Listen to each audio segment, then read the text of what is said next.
First, your local news. A crowded Amtrak train jumps the tracks outside Washington, D.C., sending scores to the hospital. Tonight, investigators say they are closer to knowing just what went wrong.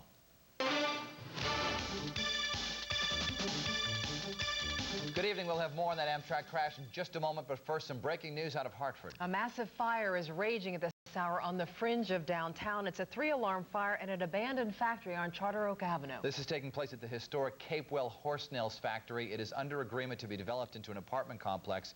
We're also told that they are very concerned about embers and flames spreading to nearby St. Cyril and Methodius Church. A priest on the scene has told us he's very concerned about it. You're looking at that right now. This is the roof of the historic building, Denise. Now, we're told there are no reports of any injuries. Again, these are live pictures from the scene. Channel 3's Kara Sunland is there talking to fire investigators, and we hope to have a live report with an update from Kara momentarily, so do stay tuned. To give you some perspective, this is located on Charter Oak Avenue in the fringe of downtown near what is known as the Candy Cane building. It's a very historic part of Hartford, and this factory just a few weeks ago was the subject of a newspaper editorial encouraging the city to get involved because they were afraid a fire would take place here because there are reports of homeless people living inside. We hope to have more on that a little bit later on in this newscast. All right, let's get back to our other big story tonight, the derailment of an Amtrak train. Passengers say there was no warning before that train tumbled off the tracks. Yeah, the train was on its way from Chicago to Washington when trouble struck in Kensington, Maryland. Tonight, the NTSB investigators have pulled the black boxes from the wreckage, and CBS News correspondent Aline Sergani has the latest. Amtrak's Capital Limited was about 10 minutes away from its Washington, D.C. stop when, according to passengers, the train suddenly lurched and began tumbling off the tracks. I felt the engineer brake, and it didn't feel right when he broke.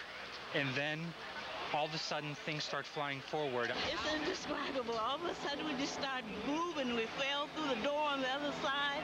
We didn't know what happened. Within seconds, a half-dozen of the train's double-decker cars flipped over. Many of the people on board managed to escape through windows and side doors. Some were trapped and had to be freed by rescuers. Nearly 100 people were injured, but officials say it could have been worse. To get out of this at this point without the fatalities is indeed a miracle. A team of investigators with the National Transportation Safety Board is now trying to determine what caused the derailment. They are reviewing the train's so-called black boxes and testing the engineer for possible drug use, as they do in all accidents. The NTSB is also considering whether the soaring heat played a role. We know that heat can be a factor and can cause a slight misshaping or buckling in the rail. CSX, the company that owns and maintains the tracks, says a section of the derailment passed a visual inspection just Sunday. And a freight train that traveled along the same tracks 45 minutes before the wreck reported nothing suspicious. Aline Sergani, CBS News, Kensington, Maryland. New at 11 tonight, a wild chase through the streets of Litchfield County, all over a stolen truck. It happened on Route 8, leaving a trail of destruction from Torrington to WINSTED. Channel 3 Steve Wiczek joins us live from WINSTED with the latest on that story. Steve?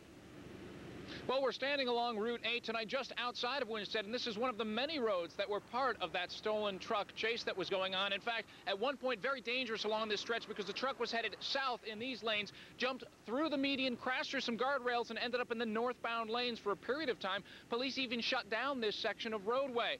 Well, tonight, they're glad to have that driver behind bars.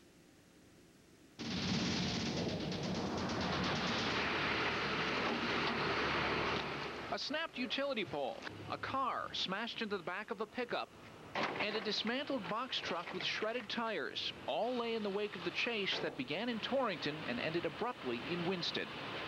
He came down this street, Hubbard Street, and then he made a slight turn and ended up right in the yard. But even after the fleeing box truck stopped, the driver didn't. I saw this guy run through my neighbor's yard and go down into the river. All of a sudden, 4 state police cars pulled right in front of my house, got out, 2 of them had dogs, and ran down the river. In fact, police say throughout the chase, the driver of the stolen box truck showed no signs of stopping until he had nowhere else to go. At points, they say he even used the stolen truck as a potentially deadly weapon.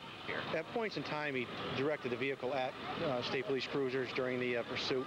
And police weren't the only ones at risk. During its twists and turns, the pursuit went down narrow streets and into busy areas. The traffic basically was clearing out of the way when they saw this thing coming through. Of course, they had to followed by the police cars with their lights and sirens on, and fortunately, people got out of the way. In fact, witnesses say it was very fortunate because as that truck came barreling through the various neighborhoods, there were a lot of people out on the street. They're saying fortunate that no one was injured in all of this mayhem going on throughout the area. As to the suspect, he's giving police a bit of a problem tonight. He's not telling them any identifying information. They're not quite sure who they've got, but regardless, he's facing some serious charges tomorrow, including reckless endangerment, attempted assault of a police officer, and theft of a motor vehicle. Reporting live for Channel 3, Steve Wiczek, Eyewitness News. Well, tomorrow, the bus driver behind the wheel of last month's deadly crash in upstate New York will go before the judge there. Witnesses say William Hovan of Trumbull fell asleep while driving a bus full of people from Niagara Falls to Waterbury. They also say he was gambling inside a casino late the night before. Tonight, survivors of the crash and relatives of the 5 victims killed in that crash gathered to thank the citizens of Waterbury and City Hall for their support. Through the tragedy, I think this has brought all the peoples of Waterbury, all ethnicities, closer together. And the city is better served and is a better place for that. Now, the bus driver, William Hovan, will be arraigned tomorrow in Canandaigua, New York. We invite you to stay with Channel 3 Eyewitness News for continuing coverage of the case. Our John Maroney will bring you Hovan's day in court tomorrow. A Derby man is headed to prison for threatening to use anthrax against the government. 28-year-old Amir Amerovic was sentenced to 10 months behind bars in Bridgeport Federal Court. Prosecutors say he mailed threatening letters back in October to Governor Rowland, the Judicial Review Council, the Coast Guard, the Marine Corps, and other public agencies in Connecticut. Again, this happened last year. Well, convicted killer Michael Skakel will have to wait until just before Labor Day to learn how long he will spend in prison. Today, a judge delayed sentencing for the former Greenwich resident until August 28th. That delay was requested by Skakel's lawyers. The 41-year-old Skakel faces 10 years to life in prison for the murder of Martha Moxley. In Manchester, police have found the elusive suspect they believe is a serial rapist. 28-year-old Ronald Baustein surrendered to Manchester police last night. He's charged with sexually assaulting a woman he knew while free on bail on a previous rape charge. Police are also investigating 2 separate cases alleging Baustein stalked women. He's been in and out of Connecticut prisons since 1993. Near the Massachusetts border, police are on the lookout for a possible kidnapper. In Summers, police want to question a man who drove up to a 14-year-old girl who was jogging and asked her if she wanted to help him look for some puppies. She ran away and the man took off. Investigators are trying to figure out if he is the same man wanted for a similar incident in the town